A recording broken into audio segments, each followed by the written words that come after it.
వచ్చే ఎన్నికల్లో రైతులంతా ఖచ్చితంగా తెలుగుదేశానికి పట్టం కడతారని కేంద్ర మాజీ మంత్రి కోట్ల సూర్యప్రకాష్ రెడ్డి ధీమా వెలిబుచ్చారు.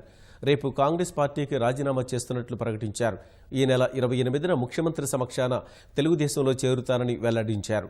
తెలుగుదేశం తరఫున కర్నూలు ఎంపీ అభ్యర్థిగా బరిలో ఉంటానన్న కోట్ల ఒకే కుటుంబం నుంచి 3 సీట్లు కోరడం భావ్యం కాదన్నారు. సీట్ల విషయమై ఇంతవరకు సీఎంతో మాట్లాడలేదన్నారు.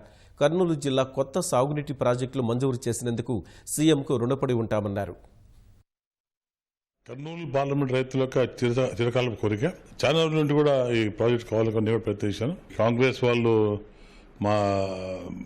నేను మాట్లాడిన విధానాన్ని తప్పబట్టి వాళ్ళు నాతో మాట్లాడలేదు. కాబట్టి తెలుగుదేశం, వైకాపా, బీజేపీ నాతో అడిగారు.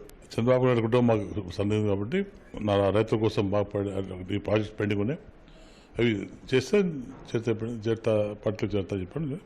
ముఖ్యమంత్రి మాట చెప్పారు కాబట్టి మాట నిలబడే రోజు పెద్ద ఎత్తున మీటింగ్ చేసి ఆ రోజు నేను చేరబోతున్నా. రాబోయే సంవత్సరాల్లో తప్పకుండా కర్నూలు రూపురేఖ మారిపోతే రేపు రాబోయే విషయంలో మేమంతా కూడా మీకు అండగా ఉంటాం.